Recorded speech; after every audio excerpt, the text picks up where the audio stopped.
You just realized your business needed to hire someone yesterday. How can you find amazing candidates fast? Easy. Just use Indeed. Stop struggling to get your job post seen on other job sites. With Indeed sponsored jobs, your post jumps to the top of the page for your relevant candidates, so you can reach the people you want faster. According to Indeed data, sponsored jobs posted directly on Indeed have 45% more applications than non-sponsored jobs. Don't wait any longer. Speed up your hiring right now with Indeed. And listeners of this show will get a $75 sponsored job credit to get your jobs more visibility at Indeed.com/kidsandfamily. Just go to Indeed.com/kidsandfamily right now and support our show by saying you heard about Indeed on this podcast. Terms and conditions apply. Hiring? Indeed is all you need. Are you ready to learn the 3 secrets to launching a successful podcast? Hi, I'm Bill, a recent client of the Podcast Mogul. If you've been thinking about starting a podcast but aren't sure where to begin, he's got you covered. He is hosting a free webinar where he will share the 3 secrets that can help you launch, grow, and monetize your podcast without any fancy equipment or technical headaches. Click the link in the show notes to save your spot now and let him help get your podcast off the ground. Hey entrepreneurs, it's your Podcast Mogul Phil Better here. I am excited for this episode as I know you are. Before we jump into this episode, I'm going to ask you if you are also a podcaster and you're looking to grow your podcast or monetize your podcast, make sure you stay till the end of the episode. I have a special deal for you, or a special offer, if you will. But ladies and gentlemen, without further ado, let's jump into the episode.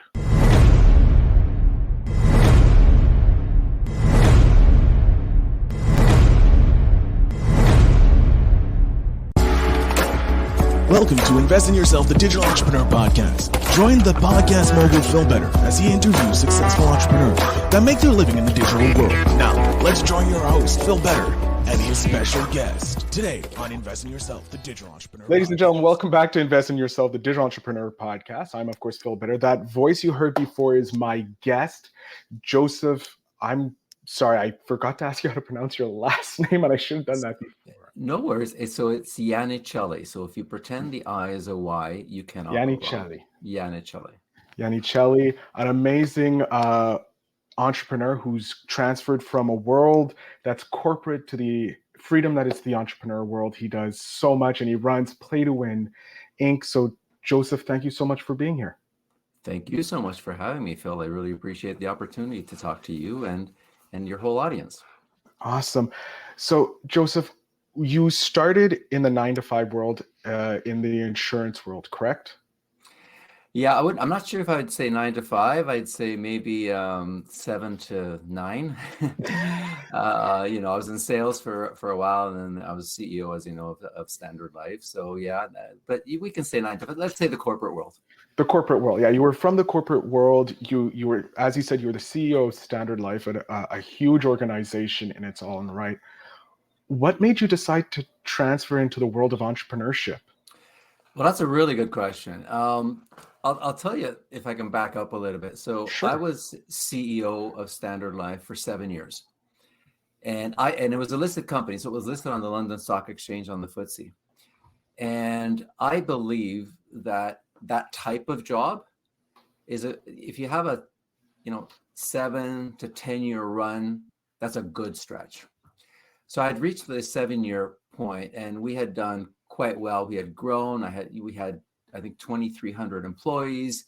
We were running billions of dollars of revenue. We were profitable every single year. It was based in Quebec, and I knew at some point in time, for family reasons, I would transfer back to Ontario. So what happened was, I thought this was probably in December. Well, in 2011, I thought, okay, this is probably going to be my last year, and I had turned 50 that year, because at the time I thought if I had another challenge left in me, another corporate challenge, it'd be better served to find something in and around age 50 than over age 50. That's just the way the market was at the time. 2 of my 3 kids were already in Ontario, studying in Ontario, and I thought post-secondary education. So I thought we had just come off a record profit year. So again, I thought that would be good for me getting my next corporate job, etc. So I said, okay, that was my last year there after about 20 years at Standard Life. So then I was looking for something to come to in Ontario, and I found I was going to be president of OMERS Investment Management. It's the large pension fund for police, firefighters, some CUPE employees, union employees in Ontario. But because I had an non-compete, I couldn't get into that role right away. I had to wait a little bit. So I was a strategic advisor for a while there. And Phil, I was bored out of my mind. Okay, bored out of my mind. So then I thought, okay, let me leave there. And I ran a healthcare company called Banyan Work Health Solutions. I was CEO of that company. I found a buyer for them, 50% of their company. We opened up Australia. We opened up Western Canada. Things were going well. Once I found the buyer for that company, I was on the board of that company. And I was bored again. I had no idea why, but I was bored out of my mind. So then I was finally, this is what happened. This is my aha moment. You've had your aha moment. We've all had our aha moments. This was mine. I was in Florida, probably having a glass of wine on the beach. And I thought, why am I bored? And it hit me. I was trying to replicate my Standard Life job. And you can't, because there's only a handful of those types of jobs in Canada, at least. And, I was in the UK every month. I was in Toronto. I was in Vancouver. I was in Regina. I was everywhere every month. The thrill was insane. And you just can't replicate it. Yet I tried to replicate it. So I thought, okay, can't do it. So then what? Then I thought I think 52 at the time. And I thought, okay, I have probably 30 good years left. After 80, you start to slow down a little bit. If we're lucky, we have a good stretch until 80. And I thought, wow, that's not a long time. Because if you think about it, it's 4,160 weeks. Okay? If you break down, like I'm 61 now, and I've run maybe over 3,000 of those weeks. So at the time I thought, I don't have that many weeks left to do what I want. And what you'll find, Phil, is that the older you get, the bigger your bucket list, but the shorter period of time to get to it. So I thought, okay, that's it. I'm not going to do anything unless it makes me happy. So that's when I got into acting. So I got into acting. I've always wanted to be an actor. So I got into acting. I made a movie. I produced a movie, a feature film. It's called Crimson Sands. It's done really well internationally. We won the Toronto Independent Film Festival. I think we won a few in Brazil. We won one in Montreal. Anyway, so I did that, and it was great. Then I thought, okay, what's my next little challenge? So I thought, yoga's pretty good, because I used yoga to help me with some health issues, and I learned a lot about yoga, the thousands of year history and all the benefits of it. So I became a yoga instructor, and then I became a Reiki master, and then ultimately I became an author. So I'm circling back to your question. So I love this. So don't worry, it's bringing more value to my guests, my audience. Sorry, which is great. So I view my life not as a novel. I view it as a series of short stories within a book. And once that short story is done, I close that chapter and I begin a new short story. And my new short story usually has an exponential learning curve, because I think we as humans have an unlimited capacity to learn and be better. We just don't do it. We stick to what's comfortable. Like, I have friends that have been in the corporate world. They were excellent at their jobs. They retire. What do? They get on boards. They do a little consulting. They kind of continue what they've always done, because it's in their wheelhouse. It's in their comfort zone. They know they can, sort of be happy there. I'm thinking, no, we've got 4,160 weeks of good. I don't want to do that. We have so much more to give. You can be a coach. You can be a baker. You could be anything you want to be within what you desire and what you're capable of. We just don't do it, because there's that change. You have to be gutsy. You have to take a little bit of risk. So there's that element of fear of change, maybe. And I'm thinking, no, I'm not doing that anymore. So for me, you talk about the why. For me, it's the what first. It's what do I desire? Okay. So that's my desire. So I desire, okay, to have choice. And I desire to do everything that I've always wanted to do, and realizing that we are spiritual beings having a human experience on this planet. That is my belief.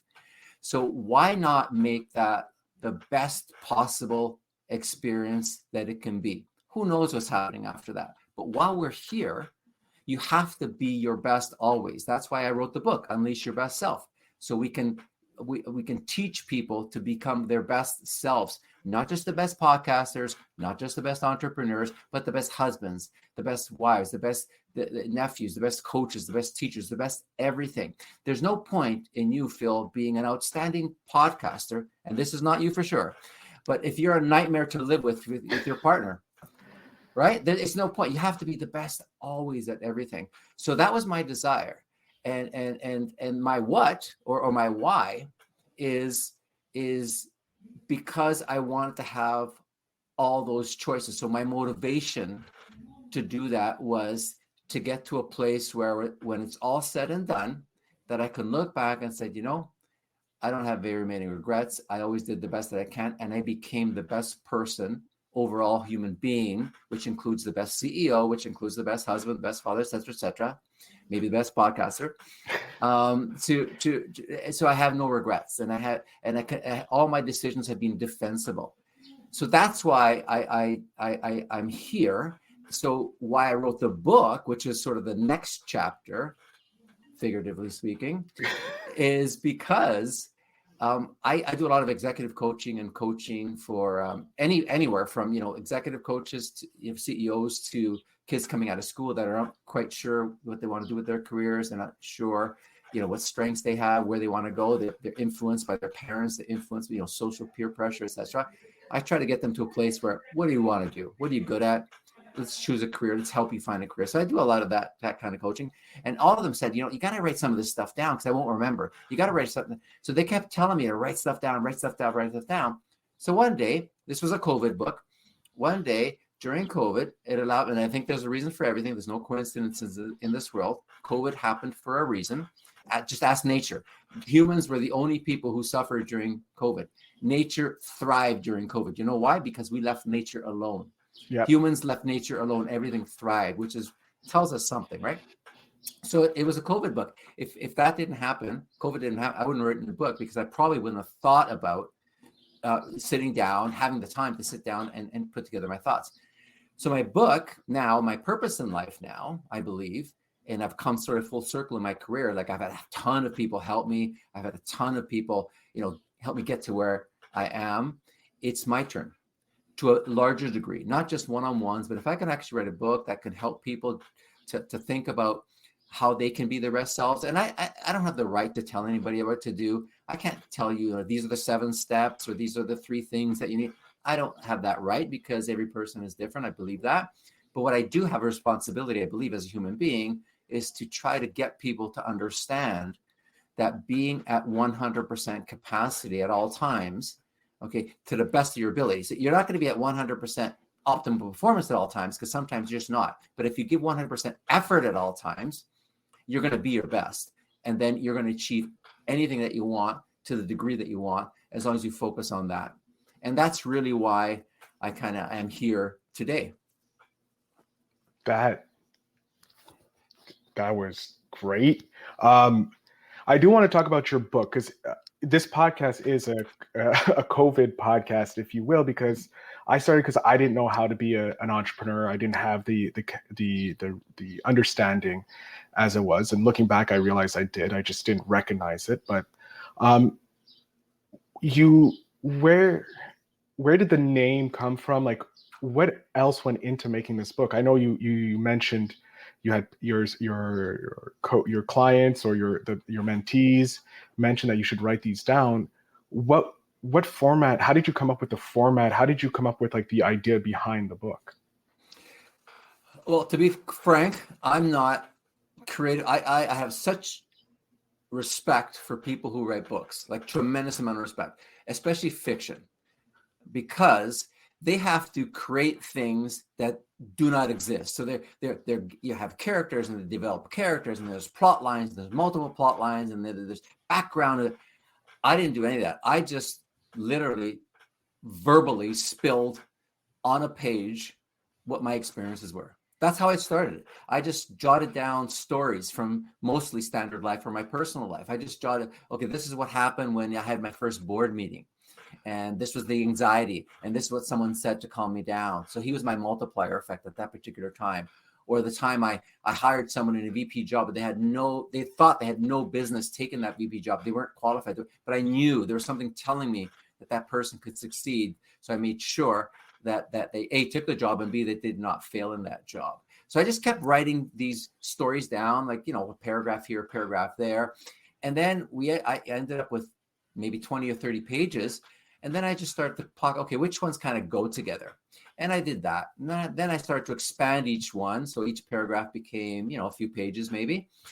And then I thought, wait a minute, we have something here, because it actually starting to flow. And then I thought, okay, we can talk about things to make your best self. Because to me, the whole thing about life is living life to its fullest, to its maximum capacity. Just enjoy every minute of every day. Just sitting here, and I think I heard birds in the background when we first came on. There's something to be learned about that. It's just the pleasant sound of that. Or maybe if you close your eyes and think, okay, what are they doing? They're singing. Are they looking for a mate? Are they looking for a nest? Who knows? There's tons of stuff happening there at any second that we could enjoy. So that's why boredom to me is like, how can anybody ever be bored? Like, I don't get it, right? There's so many things going on. So I started to, write all these things down. Then all of a sudden it became like, 100 pages, 150 pages. And then I started to remember more. It's interesting how the mind works. And there's a chapter on focus there in the book that and this will be actually quite interesting, possibly for our audience, or for your audience, is I truly believe in the law of attraction and the law of focus. If you focus on something, truly, genuinely focus on something, anything, and put your energy towards that, subconsciously, everything that you will be thinking about will feed into that. I guarantee you, law of focus. So for me, the law of focus was focusing on making a book, focus on making a book that will help people become their best selves. And I think it's timely in the marketplace, because it's funny. It's interesting, Phil, how the last 100 years, every single invention has attempted to make our lives easier, facilitate how we do things, or entertain us, to give us more time to do other things, because these things are doing it for us. The microwave, the TV, the car, the automobile, the airplane. We're going back 100, 120 years. Okay, all these things. Yet today, we're probably, as a society, more miserable en masse than we've ever been. Like the amount of maintenance drugs that people take is insane, right? Why? Because they're trying to cope with this or trying to deal with that. And I'm thinking, wait a minute, there's something off here. Why is this happening? Probably because there's lack of self-awareness.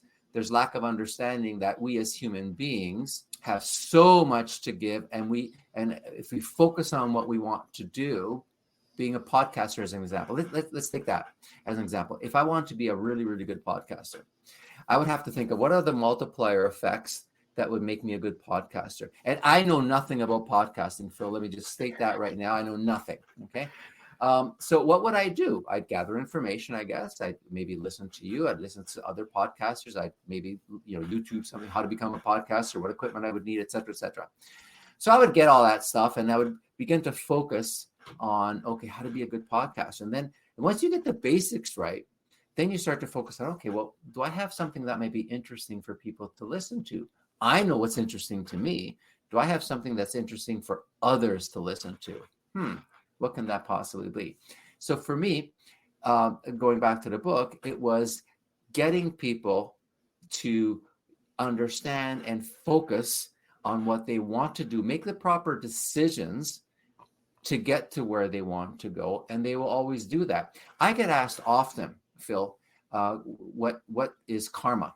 Okay, I get asked, Joseph, what's the definition of karma? Karma is one of those things like manifestation. These words are thrown around, right? Like, yeah, let me manifest that. Yeah, you're going to manifest that like you're a wizard. You're going to blink and it's going to come. No, it doesn't work that way, right? I hear that all the time. Yes, I want a new job. I'm going to manifest a new job. Yeah, okay. Well, how does that work, right? You might need a resume. You might need contacts. You might need, to learn something more. You might need to learn a new skill. You might need to come on. You can't just manifest something, right? That's the idea, but then you have to focus towards getting there. So the law of karma. So not the law of karma, but how does karma work for me, or how does I define it? Simply, to me, karma is a consequence of every single decision that we've made in our lives to date. Every single decision that we've made has led us to this moment in time. For you and I, it's this discussion. For maybe it's the listeners, it's to listen. Whatever decisions we've made to this point has led us here. Now, we make on average, I think about 32,000 decisions per day, most subconscious. And the important ones are conscious, but a lot of them are subconscious. So to me, that is our karma. So it stands to reason that if you improve your decision-making process and focus, you'll make better decisions. It's logical. If you make better decisions, you will have better karma. Better karma will lead to being a better person, unleashing your best self. And unleashing your best self will allow you to become the best, whatever you want to become. You might not be the best ever because there's only one of those, but as long as you become the best that you can be, 100%, no half. See, good enough should never be good enough. It should always be 100% effort. If it doesn't happen, it doesn't happen. But never give half of something, and never pick and choose, because that's a slippery slope. Yeah, I'm going to give 100% to this, but this is not that important. Every single minute of every day is important what you do. So that's why I think decision making is critical. And we can talk about decisions and how you make them and the components of it, and which will help again with becoming the best podcaster, because you have to make the best decisions to become a best podcaster, which will help your karma moving forward. But to me, having that understanding and that focus was important for me to get out there, because it's timely, it's needed. There's more people that are floating around a little bit, not sure about what they should be doing, or just the social media that's coming at them. The volume of information that's coming at you is another thing. Right now, we have more information coming at us, or access to more information than we've ever had before. When I used to study, believe it or not, this is how old I am. We had encyclopedias when I did a report. We had that the encyclopedia that my dad bought from a salesman at the door, and that's what I used as my basic source of information. Maybe some magazines. I went to the library. That was it, right? Now, all this is coming at us from various mediums at the speed of light. And on top of that, we don't have to just worry about that, Phil. We have to worry about a new concept called false information, or false facts, or things that are purposely put out there to confuse or to influence negatively. So our filtering system is overloaded. We have to quickly assess what information is out there, filter it to what is required for us to make a decision, determine what's the truth, and within that, determine which pieces apply to us in this particular circumstance. That's a lot of pressure. So for me, if you can step back with complete self-awareness, self-understanding of who you are, what your strengths are, what you're naturally focused on, that you want to do it based on who you are, that helps you quiet your mind and easily determine which pieces make sense for you at that moment in time, so you can make defensible, no regret decisions that will be positive moving forward. And that's what I call the multiplier effects. So the title of Unleash Your Best Self, someone just, actually it was going to be called something else. It was going to be called the multiplier effect, but someone said, Joseph, why don't you just call it what it is? So what is it? It's something to unleash your best self, then just call it that. And that's how I came up with the title. I want to go back, because you mentioned making the best decision for you.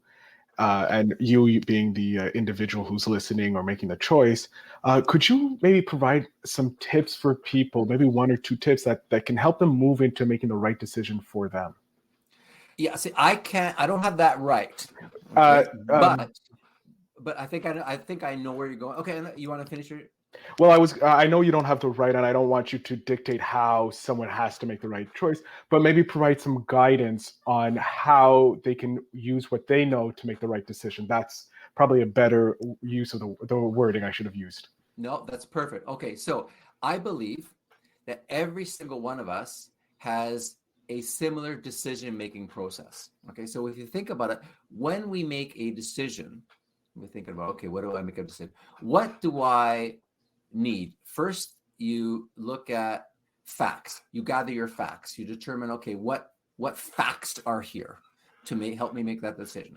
Then you dive into your memory and you say, okay, have I experienced something similar prior that would be useful for this particular decision? Then you go to education. Have I learned anything in the past? And education could be formal or informal. Have I learned anything from the past that could help me with this? Then you go with current environment. What is the current environment like now? Whether it's, depending on your decision, it could be weather related, it could be the interest rate environment, depending on what decision. So what's the current environment? And last is intuition. Those are the 5 things that most people use to make the decision. Now, each of us weight each one of those differently, Phil. So if you're an actuary, or if you're an accountant, or if you're a lawyer, chances are the first one, the fact finding, is going to weigh very heavily in any decision you make, because that's how you're geared. That's how you're wired. That's what your strengths are. So they would need 80% facts or 90%, whatever their ratio is, before they even go further. Okay. If you're a marketing guy like me, maybe you, I'm not sure. Intuition is probably pretty heavy. All right. I got a little bit of facts. I slap it with a little bit of experience. And so more or less, I think this is right. And that's, how you might have checks and balances. Like I had a Standard Life. I had checks and balances whenever I wanted to do something to make sure, legal and finance would always, determine whether I could actually do something that I wanted to do. But, that's how I made my decision. So my tip would be understanding those 5 things. And most important would be understanding who you are. So who you are as a person, complete self-awareness, and then determine, okay, based on those 5 things, what would best suit me personally, individually, for this particular decision.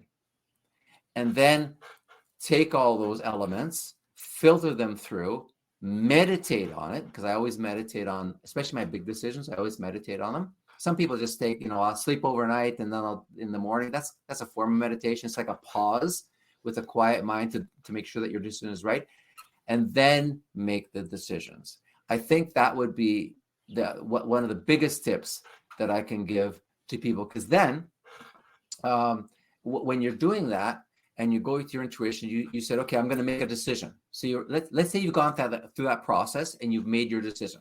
Okay. Then I say, okay, apply a multiplier effect. And this is a concept that I have throughout the book. So the multiplier effect it's actually quite simple concept. Most of us do it, but not to the degree that I think it can be done.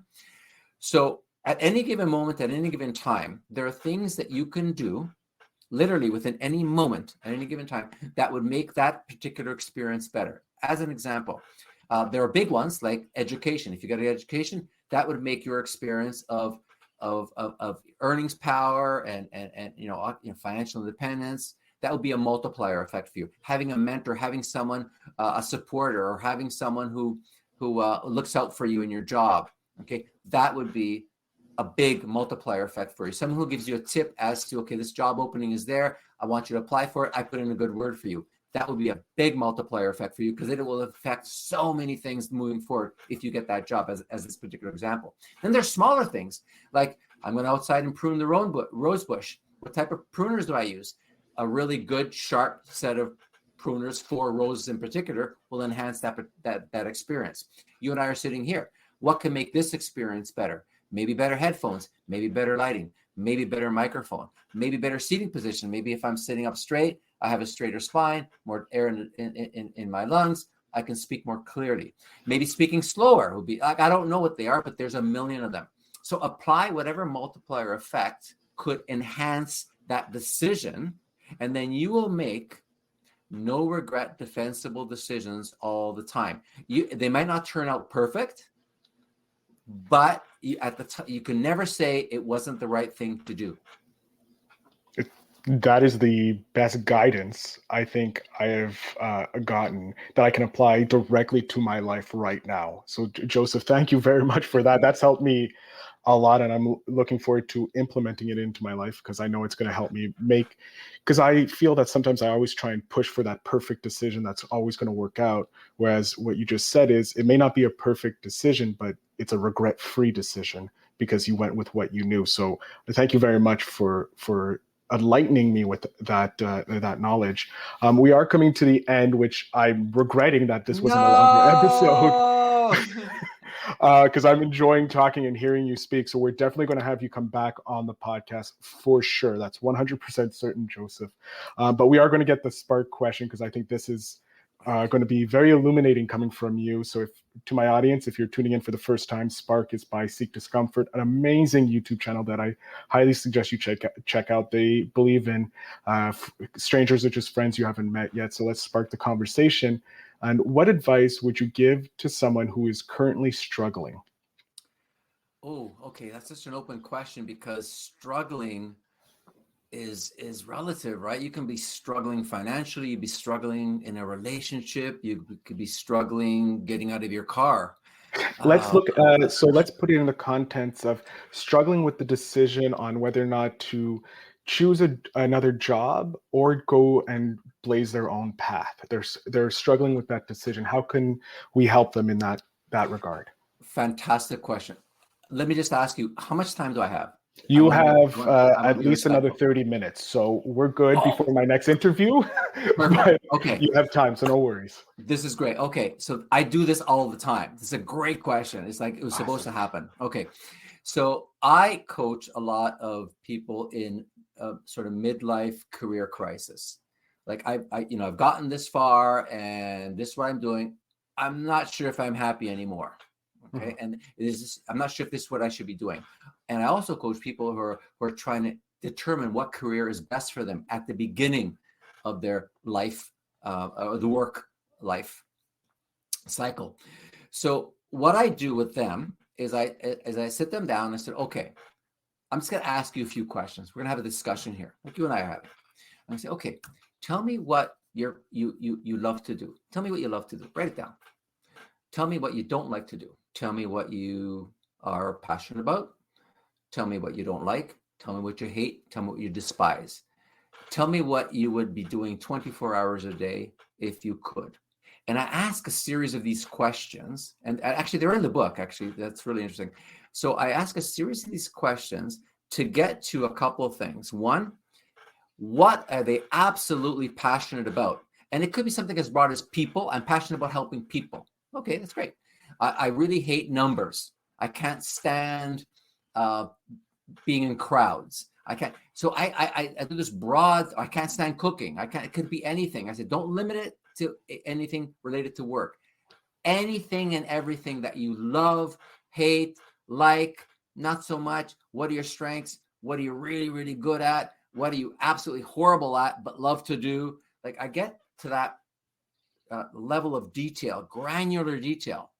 And then we start to patch up or bunch up a few of these things.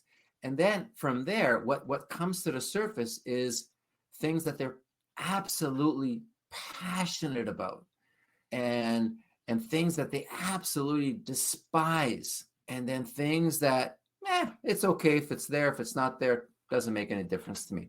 So I wean some of these things off and I focus on just what you're passionate about and what you hate. And from there, we look to find careers that feed just into those things and not the rest of the things. And it's amazing what you will find, because I've had people say, I love to help people. I'm passionate about the elderly, as an example.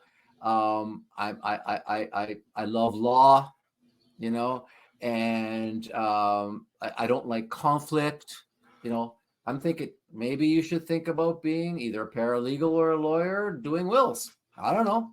I mean, that's a whole bunch of stuff there that feeds exactly what you want to do. I had this one person at Standard Life. His name is Mick.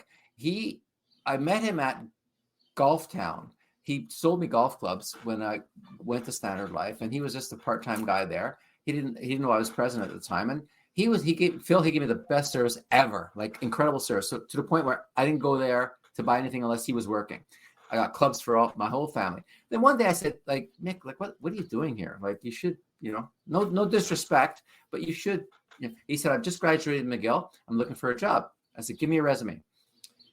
We hired him in finance like this. Within 6 months, he was looking at doing my scorecard, which is a confidential document. We loved him. 2 years later, my assistant says, Mick wants to talk to you. He comes into my office and he said, Joseph, he said, I don't know if I want to be a lawyer. I'm thinking about being a lawyer. And I said, what do you mean?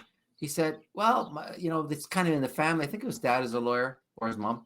And I kind of always had it back in my mind. And I said, well, how old are you? And he told me.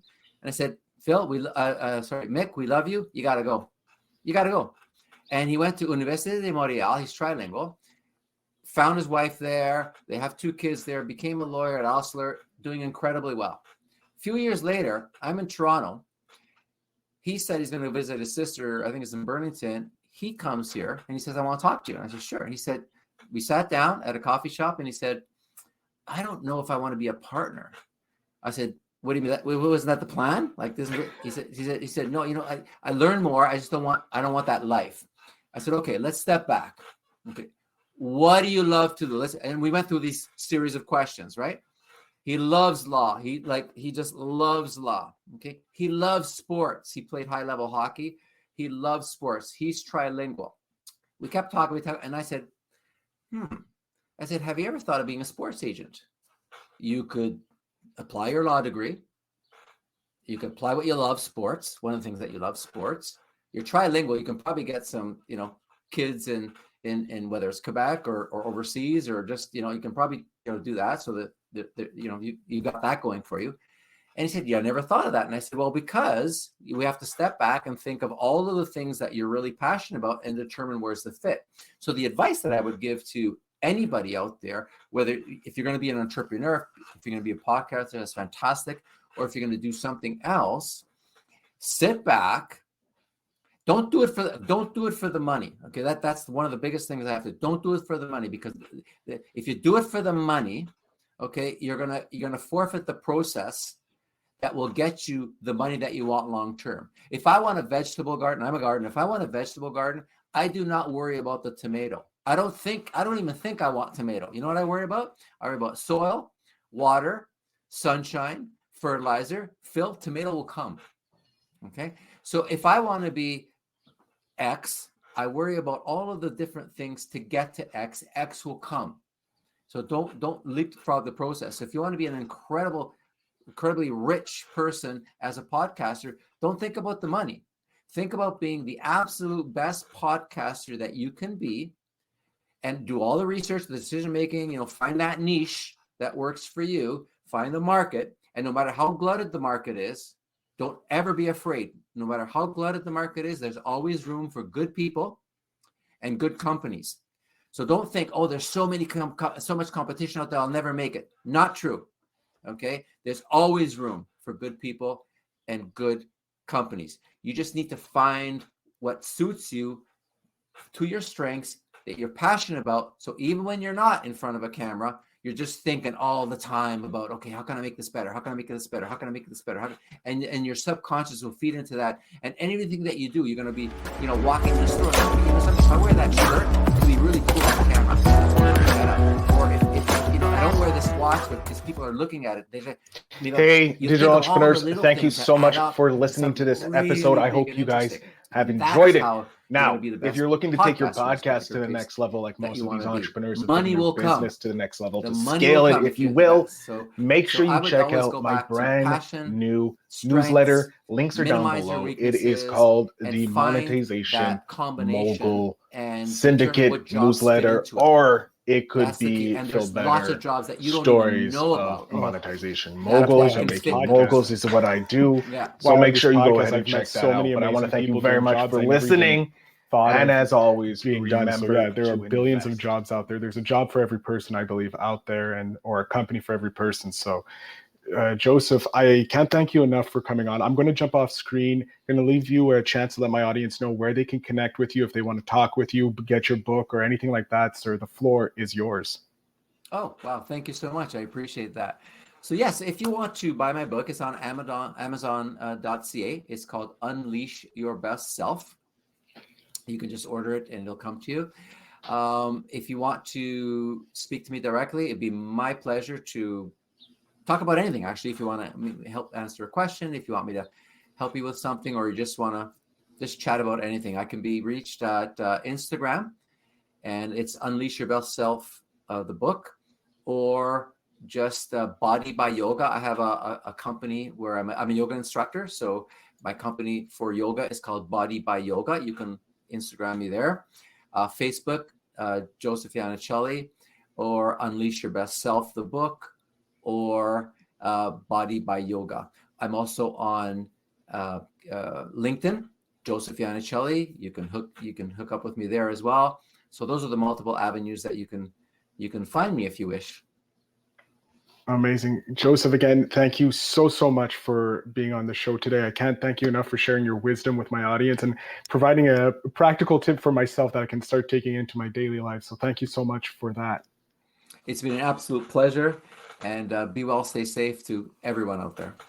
And to my audience, on top of being safe and enjoying life, if you want to connect with Joseph, all the show notes will have the links to him.